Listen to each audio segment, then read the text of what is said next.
Let me start. I want to say thank you for your service.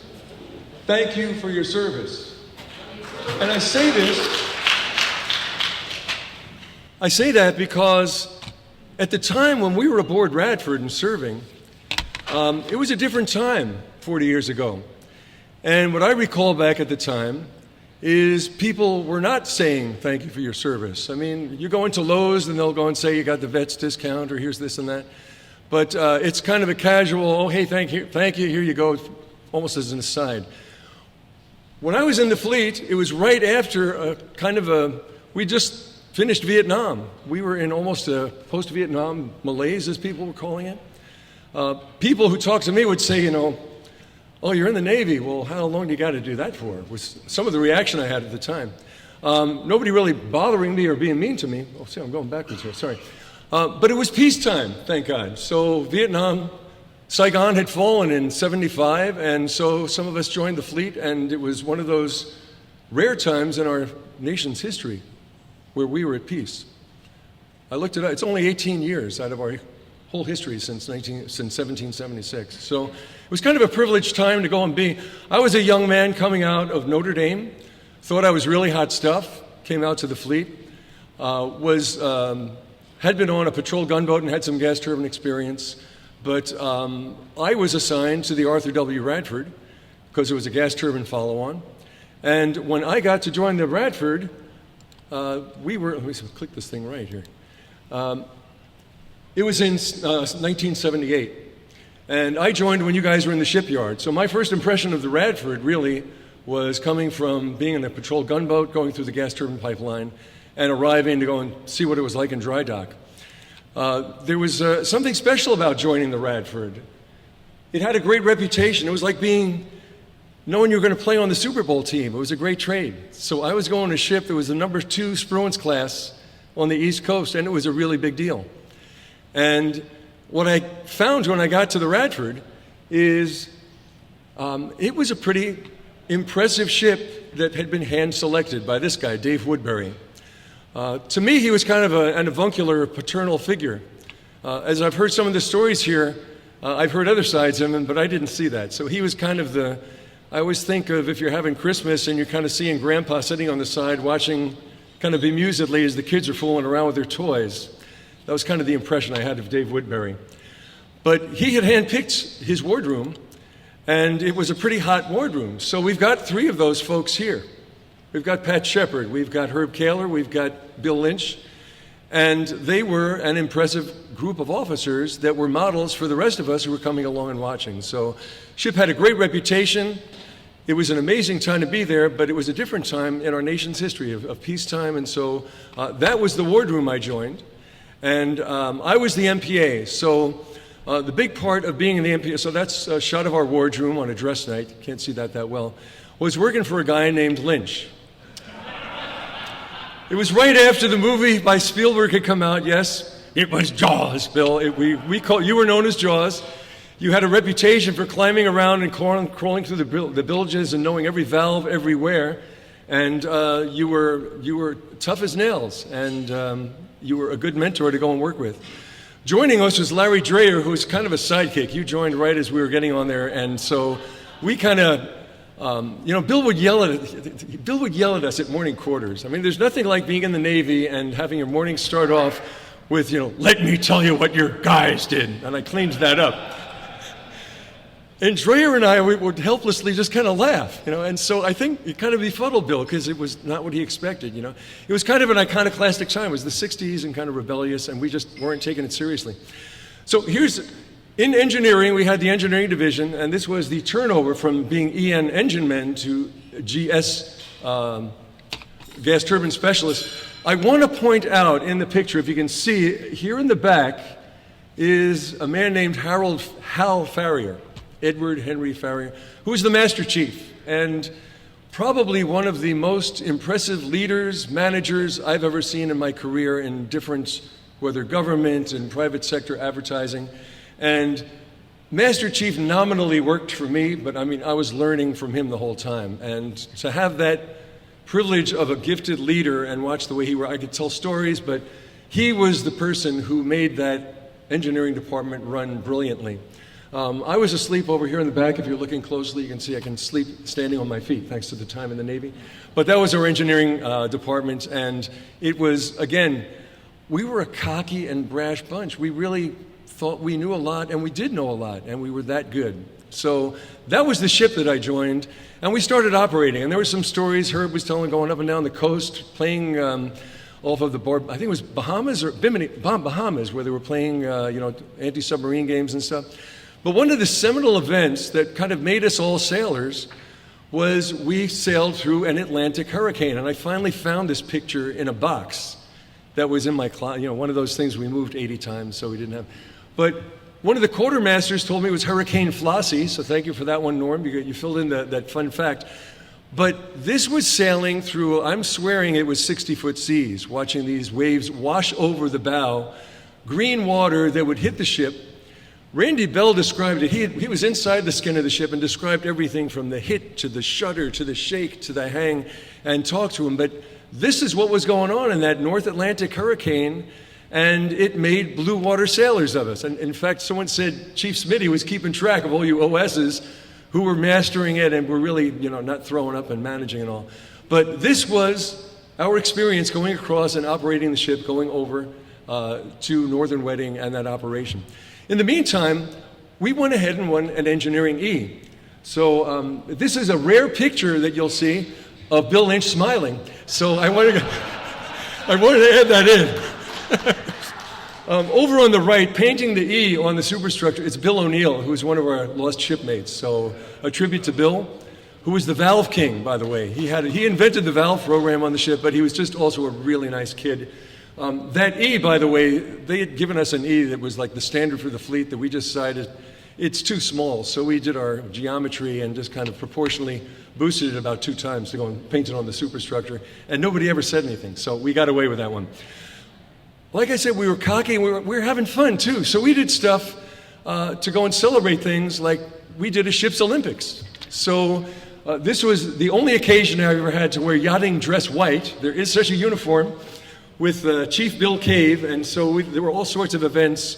The one I liked the most was the bosun's pipe contest. The bosun mates were not allowed to compete in that, if you'll recall. And there was an ET who was in that. Who's the EW guy that used to put in the complaints, like, Captain, would you please stop using the bosun pipe? It keeps waking me up. He was the judge, and anyway, he did a great job judging, so that was part of that whole stick. But what I really want to tell you about is kind of the seminal moment for us in the engineering department. And this is a Bill Lynch story, because he brought his story from when I was on the Miller, Schilling. The Navy was running out of fuel this time. It was in the height of the energy shortage in the 70s. And someone came up with an energy conservation award. And I can still remember being on the fantail. And Bill is talking to me and he goes, "Schilling, nobody ever enters these things. The way you write something up, put out some PODs, put together an instruction, we'll win this thing." So we did. So with Larry Dreyer as a sidekick and some of the others in the department, we entered what was the energy conservation. We self-nominated ourselves. But there's a story to it. You can't really see it. We entered as a joke, okay? And the whole department knew it. Larry and I, we sat down and we wrote, it was some of the best bullshit I'd written since college. I'll just read to you. Furthermore, it becomes readily apparent that the prudent and efficient use of our limited energy sources is essential to prolong the finite energy, yada, yada, yada. We were slinging BS with this. And Dave Woodbury, sitting like on Christmas watching the boys go off and play with their toys, he went along with this. The fun part of this instruction is we had the YN go ahead and type this up on the flimsy sheets and double copies and everything. When we wrote this up, he goes, "And Mr. Schilling, do you want to cancel the previous instruction?" And I looked at him, "What?" He says, "If we cancel the previous instruction, of course, everyone has to destroy all copies.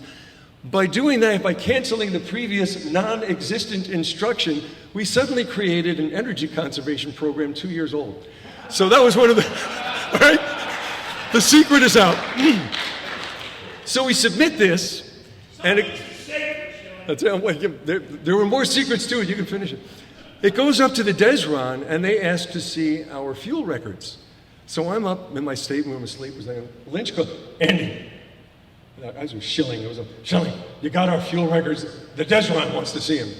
It's like, yeah, I got those. Now, there's a story behind the fuel records because my predecessor, Gary Moore, used to fill out the monthly fuel record and was recording unbelievable gains by inventory. And he would have to write a long paragraph due to the new kind of mixed C tanks with fuel tanks. There's these gains by inventory and yada, yada. So being a highly innovative and very, very lazy officer, I learned that if I had an inventory gain less than 1,000 gallons, you didn't have to write that paragraph. It was within specs. So I immediately created a plug of 832 gallons gain or 238, and I just stopped writing that. And in fact, whenever we gained by inventory, we just kept it. So there were times when we'd be refueling, and the giving ship is the one that goes and dictates what the fuel amount is. We get a report, our snipes would say, Lieutenant, we got 65,000 gallons. The Neosho would flash over and say, we just gave you 45,000. And so we'd be dancing down, we just got 20,000 free gallons, all right? So this helped our mileage a lot. It progressed. Desron 10 passed it up to Crew Des Gru 8, all with that kind of same forwarded, recommending approval. Went on up. Sorry, I'm clicking here. This is, in accordance with the reference, it's with pleasure that the Arthur W Radford is the Commander-in-Chief U.S. Atlantic Fleet nominee for subject award in the small ship category. This is dated 28 February, 79. But the really special part of this is, let me click here and show you. It's got to come up. Sorry. This is a good job. That's Bill Lynch's writing. I got a good job from Bill Lynch, and I have treasured this sheet my whole rest 40 years after that. So, Bill, that really registered. Getting an attaboy from you really mattered. So, here's to you, man. So, meantime, we deployed to the Mediterranean. I'll just do some fast memory shots here. Deployed to the Med and had a series of amazing ports that we visited. Pictures of the Wardroom. That's us in Cannes, France.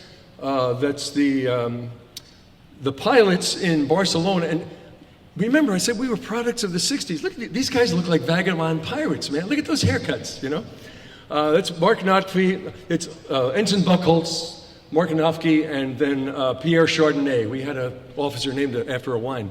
And Tom Grodek, who has not aged today.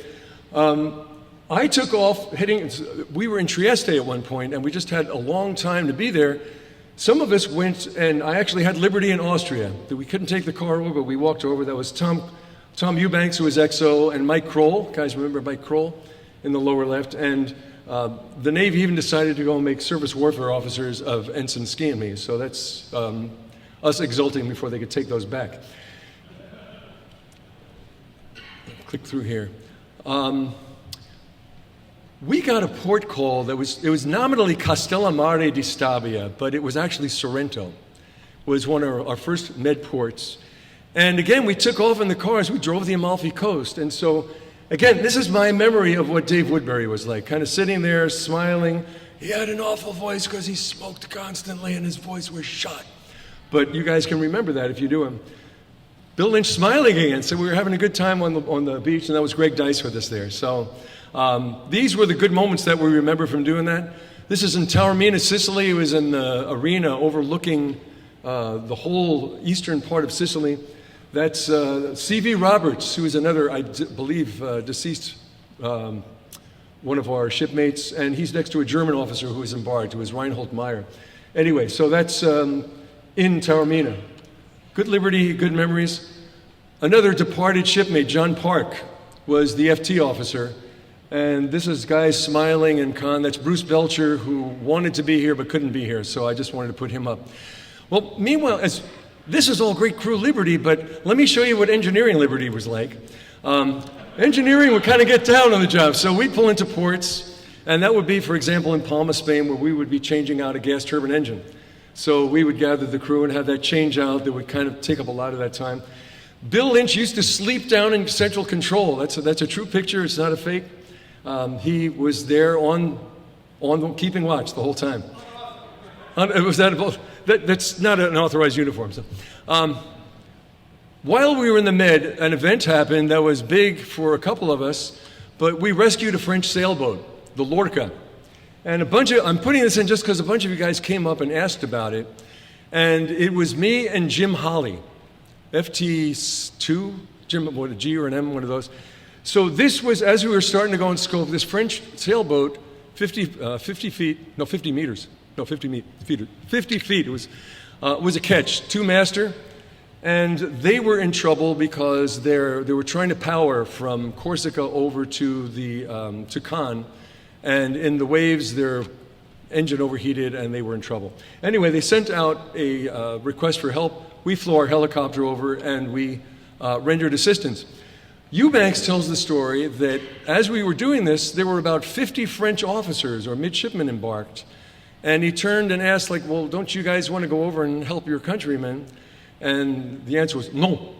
It's kind of but further to that, one of the officers turned to Eubanks and said, how often do you do this evolution? And he said, we've never done this. Like, this is the first time, but we're winging it and doing it. So this is what was going on. That's Holly and me strapping on stuff to swim over.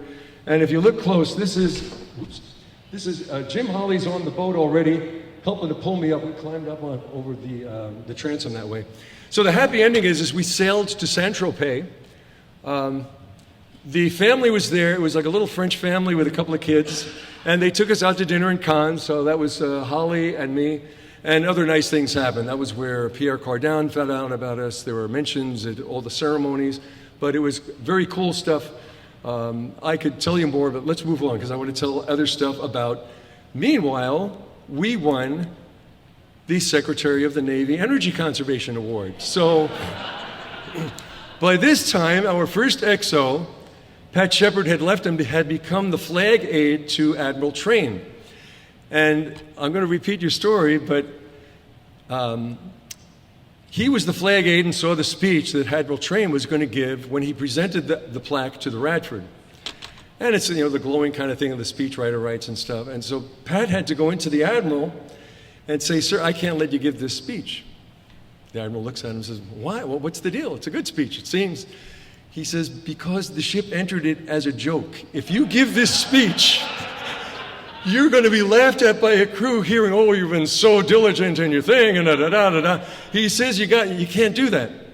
So I still distinctly remember that when Train delivered the speech, he had a line in there that said, and like, whatever the reason you did for entering the contest, it's like, it's good you did, you won, So it was right. We had Hal Farrier, Master Chief, accepted the award in honor of the ship. And so that brings us up to about December, I think, of '79 is when that happened. So in the meantime, I just want to go and fill in and kind of get to some final reflections here. I had turned in my resignation letter and wanted to get out of the Navy in 1980, right as, you have to give 6-month warning.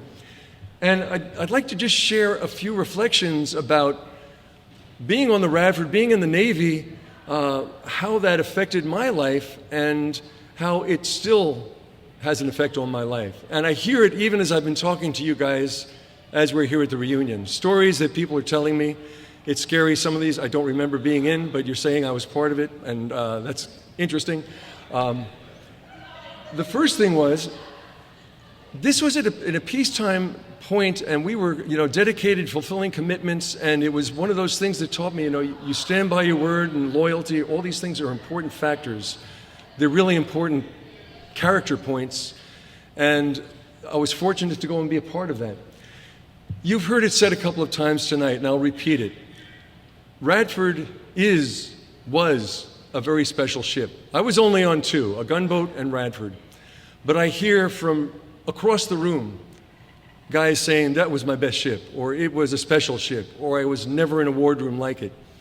Bruce, who is not here, Bruce Belcher, said, I worked at a Fortune 500 company, He says, and what we had on the Radford is what companies go and have team builds and off-sites, and we're going to go and climb ropes and stuff to try and create a team. He said, we had that in the Wardroom. I'll dare say it was a band of brothers that I have stayed in touch with, and across different careers, it's going back to those Navy roots that is really something special. Now, let me confess, it is very ironic that I am the guy up here standing speaking. Because those of you who knew me when I was on the Radford know I was probably the most cynical and irreverent and probably unsupportive officer in the Wardroom. They know, they're laughing. And to have me here, I'm flattered that Bud said, hey, we'd like you to talk. Go ahead and talk anyway. We'll let you go. I'm really honored and flattered that you would let me speak in a group that, I mean, Herb Kaler could be here with his admiral experience and like life, every single point and talking. But for the guy who wanted to go and do his Navy duty, check off a boyhood dream of being in the Navy and being an officer, it was absolutely amazing, and I still take that with me. In my family, we still put out the POD, I swear to God. Tracy and I have coffee in the morning, and we'll go into, what are we going to do? She says, what's the POD today? And we actually go and decide what we're going to do. When the boys were growing up, Tracy would say, the kids can't get to sleep. Go on in and tell them a Navy story and put them to sleep, will you? And she still asks me to tell Navy stories to put her to sleep, you know, so they do. They have a lulling effect. It was a special ship, a special time, and I want to go ahead to go and tell you, it came the time where the ship was going to go and be decommissioned and scrapped and sunk. It was around 2010. And I started writing an article that said, my ship is about to die and I need to decide whether to go to the funeral. And I didn't, because that's not the way I wanted to remember Radford. Here's my last glimpse of Radford. You guys had just pulled in all lines and gone off on Unitas. And I got in my car and I raced out to the Bay Bridge Tunnel to catch you guys crossing the Bay Bridge Tunnel. And this is on the roll of like my final views. That's the way I want to remember Radford, is coming up to standard speed, going across the Cape, looking like a real warship with a bunch of really decent people on board. And it is the way I remember that. A further story, so I later became a diplomat, and I was serving in Norway, and I'll get to that story in a second. So the other cool part, as I said, it's been kind of like a band of brothers, and us in the Wardroom from that period have continued to get together. We started when the wonders of the internet gave us access to phone logs or directories, we can call each other up. And we started around 2000, meeting and getting together, telling incredible stories. I never laughed so hard hearing Ski with some inside stories about what I hadn't known on board. And here was one of our last reunions in 2010. That's John Park is there in the middle.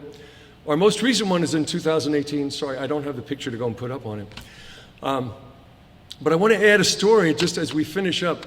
So I was a diplomat in Norway, and I was there, it coincided when Jimmy Carter, who didn't stop at the ship and even waved, won the Nobel Peace Prize.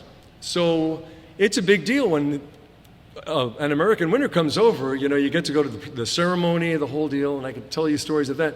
But our ambassador hosted a dinner for Jimmy Carter, Rosalind, and the extended Carter family, and they brought a bunch over. And so I'm in the receiving line, and that was where I got to say to Jimmy Carter, you know, Mr. President, while you were my commander-in-chief, I never had to fire a shot in anger. And I thanked him. So he looked at me, and he said, I think we're going to have a really good team this year. And I didn't have the heart to say, no, I went to Notre Dame, we've kicked your butts 35 years in a row, all right? So, in any case, everyone, thank you for your service. It really means a lot, and I say it sincerely. Thank you for your service. So, here's to you. And thank you for letting me join you here.